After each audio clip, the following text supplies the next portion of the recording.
Puji Tuhan. Haleluya. Selamat pagi, Bapak Ibu yang diberkati oleh Tuhan. Kita boleh ada semuanya. Kita ada pagi hari ini. Kekuatan kesehatan yang baru yang sudah Tuhan berikan. Sebelum kita mulaikan aktivitas, kita mau merenungkan sebagian firman Tuhan. Untuk itu kita berdoa.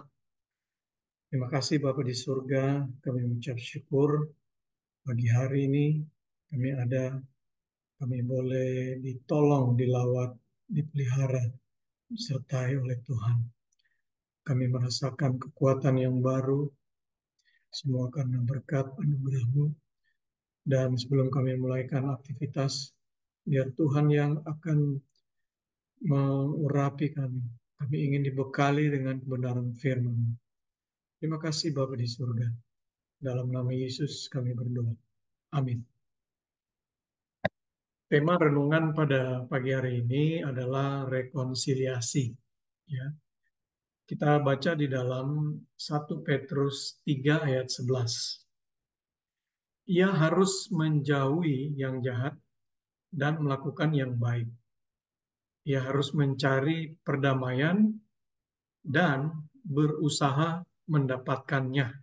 Ya, jadi pada hari ini kita akan mencoba membahas terkait dengan rekonsiliasi. Ya, kenapa harus ada rekonsiliasi? Karena dalam hari-hari dimanapun kita berada, entah di keluarga, entah di lingkungan pekerjaan, di lingkungan bertetangga, termasuk di dalamnya di lingkungan di mana kita berjemaat, itu tidak akan luput dari yang namanya konflik.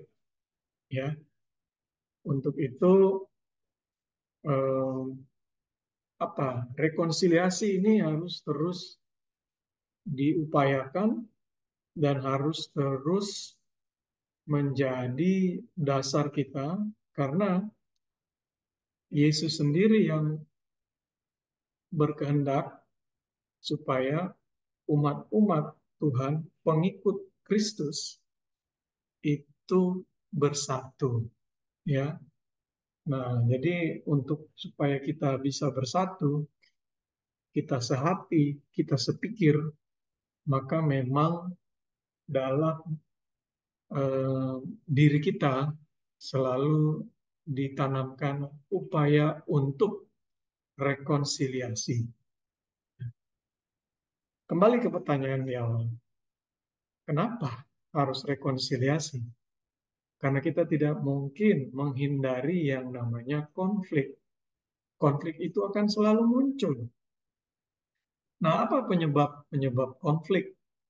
Ya, yang paling sederhana, ya, penyebab konflik yang pertama itu bisa karena kita tidak mengerti, ya, kita tidak mengerti aturan main, ya. Jadi bisa saja karena ada orang-orang yang memang eh, apa ya, eh, dia belum mengerti dan itu wajar, ya, sehingga bisa menciptakan konflik.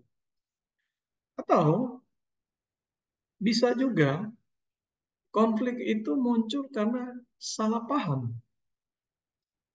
Ya, kita diminta untuk bersatu, sehati sepikir, bukan berarti seragam. Ya, kita berasal dari beragam, katakanlah, nggak usah bilang apa namanya satu suku pun, satu daerah pun, tapi karena dibesarkan dari keluarga-keluarga kecil yang berbeda-beda, itu bisa memiliki cara pandang yang berbeda. Apalagi dia berbeda suku, berbeda adat istiadat, cara pandangnya bisa berbeda. Karena cara pandang itu, ya, eh, paradigma itu, ya, itu muncul karena pengaruh lingkungan, pengaruh keluarga, pengaruh adat istiadat, kultur, budaya, dan lain sebagainya. Jadi kita ini nggak seragam dalam berpikir, sehingga secara alami, ya, bisa saja cara pandangnya berbeda. Mungkin maksudnya baik, tetapi cara memberitahuannya bisa berbeda, gesturnya bisa berbeda, ya. Suku A gesturnya dengan suku B untuk arti yang sama bisa berbeda gesturnya. Jadi kita tidak bisa menghindari hal ini, sehingga pasti dimanapun kita berada, baik itu kita di lingkungan keluarga, baik itu kita di lingkungan bertetangga, di dunia pekerjaan, sampai berjemaat, pasti bisa ada konflik. Mungkin karena ketidaktahuan kita, mungkin karena berbeda cara pandang atau paradigma. Ya. Apalagi contoh-contoh terkait kenapa terjadinya konflik. Itu yang sederhana yang tadi ya, tidak mengerti paradigma berbeda. Tapi untuk level yang lebih tinggi lagi, penyebab konflik itu bisa jadi karena ada kepentingan. Nah, di sini udah mulai masuk di level yang agak-agak serius. Apakah orang itu tidak punya kepentingan? Ada. Tetapi bagaimana kepentingan ini ditundukkan demi kesatuan tubuh Kristus? Nah, ini yang menjadi persoalan. Ya, kita tahu ada kisah Abraham dan Lot. Mereka harus berpisah karena orang-orangnya, pekerja-pekerjanya Abraham berkelahi dengan pekerja-pekerjanya Lot. Mereka punya kepentingan yang sama, tapi harus berebut suatu sumber daya yang sama, akses terhadap air, dan lain sebagainya. Sehingga menimbulkan konflik, menimbulkan pertengkaran dan perkelahian. Sehingga Abraham dan Lot memutuskan untuk berpisah. Apalagi di dalam rumah Tuhan, ya, dari kisah keturunan Harun, itu konflik persaingan, berebut pengaruh itu terjadi bertahun-tahun. Ya, Harun punya 4 anak laki-laki. Ya, ada Nadab dan Abihu yang mati oleh api dari Tuhan. Ya, kita bisa lihat di kisah di Keluaran. Ya. Kemudian 2 anak laki-laki yang tersisa adalah Eleazar dan Itamar. Ya, Harun itu adalah imam besar, sehingga keturunan-keturunan Harun itulah yang menjadi imam. Nah, mulailah perseteruan antara keturunan Eleazar dan Itamar, dan itu terjadi sampai ya perebutan antara keturunan Imam Eli dari keluarga Itamar yang menjadi imam besar sampai imam besar Abiatar yang dari keturunan Eleazar. Terus saling bergantian sampai eranya Samuel. Ya. Apa? Sampai eranya Daud berebut pengaruh. Ya. Dan malah di dalam catatan-catatan sumber dari apa namanya, sebentar saya baca ya, dari catatan sumber Samaria pernah terjadi perang saudara antara keturunan Itamar dan keturunan Eleazar, yang notabene mereka semua anak-anak dari Harun. Konflik itu yang paling mungkin level yang paling parah begitu ya, dibanding dengan perbedaan paradigma atau ketidakmengertian. Kalau sudah masuk di kepentingan, nah ini yang agak berbahaya. Sehingga kepentingan itu harus ditundukkan untuk kesatuan tubuh Kristus. Makanya kita kembali ke ayat yang kita baca tadi, 1 Petrus 3 ayat 11, ya. Ia harus menjauhi yang jahat dan melakukan yang baik.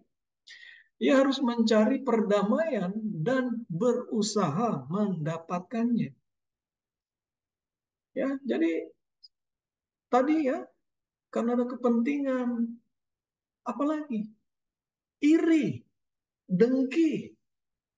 Kok dia aja yang dipakai? Kok hanya keturunan Eleazar terus yang jadi imam besar? Kok hanya keturunan Itamar terus yang jadi imam besar? Kok hanya dia terus yang dipercayakan? Dan seterusnya, dan seterusnya. Timbullah konflik. Apalagi, ya banyak latar belakang yang bisa membuat kita terjadi konflik. Dan Bapak Ibu, Saudara yang saya kasih dalam Tuhan Yesus Kristus, ya, di dalam tema kita pagi hari ini, rekonsiliasi itu artinya apa?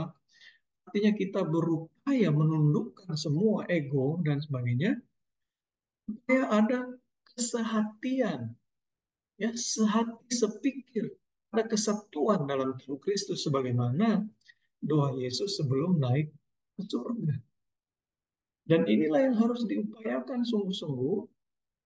Dan kita katakan, kesanalah berkat Allah diperintahkan buat orang-orang yang berhasil mengelola konfliknya dan mengutamakan kesatuan.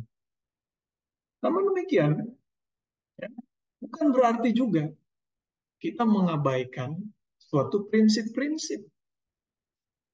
Tentu harus diingatkan, ya. Makanya di renungan-renungan sebelumnya mengatakannya, kalau kita menyampaikan, menjelaskan, harus dengan baik, bukan dengan marah-marah, mencak-mencak, apalagi ngancem-ngancem, bukan.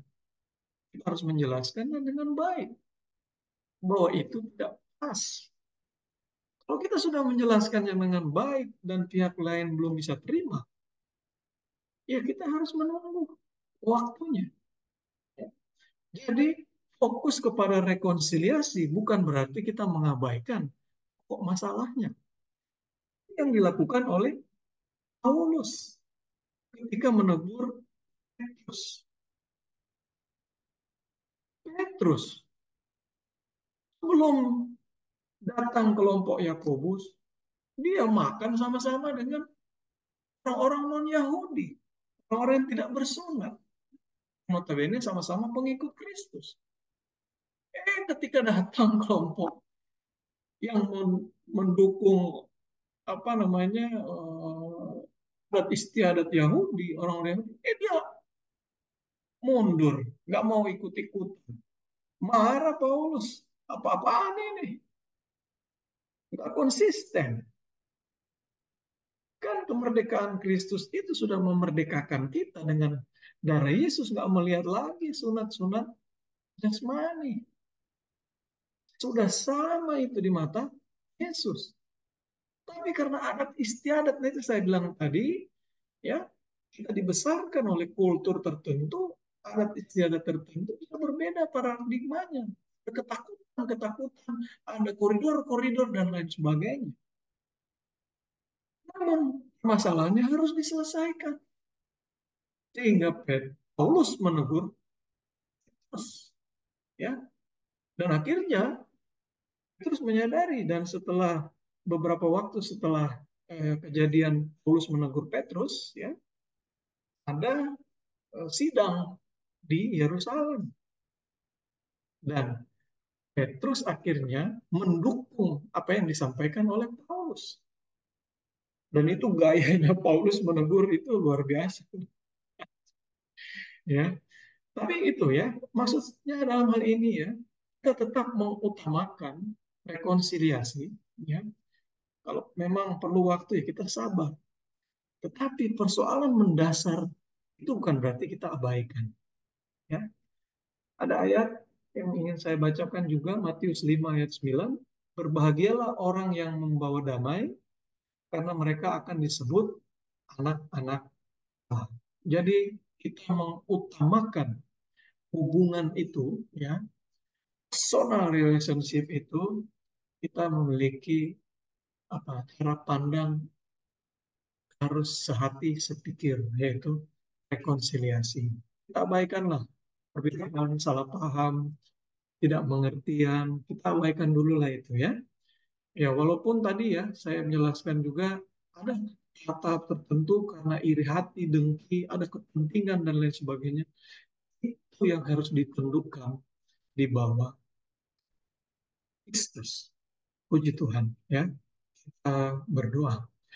Terima kasih Bapak di surga, pada pagi hari ini kami boleh diingatkan oleh kebenaran firman Tuhan. Kami menyadari keterbatasan kami, kelemahan kami, mungkin cara pandang kami, mungkin perbedaan budaya, perbedaan adat istiadat, kebiasaan, dan lain-lain sebagainya. Tapi semua itu kami mau meruhkan. Bahkan kepentingan-kepentingan yang tidak berkenan di dalam nama Yesus, kami letakkan semuanya dalam nama Yesus. Iri hati, dengki, dan lain sebagainya. Kami taruhkan semuanya di kaki Kristus, dan biarlah Kristus yang hidup di dalam kehidupan kami. Kami selalu mengutamakan rekonsiliasi, perdamaian, kesatuan di antara kami. Terima kasih Bapa di surga, dalam nama Yesus. Amin. Puji Tuhan, Tuhan Yesus memberkati.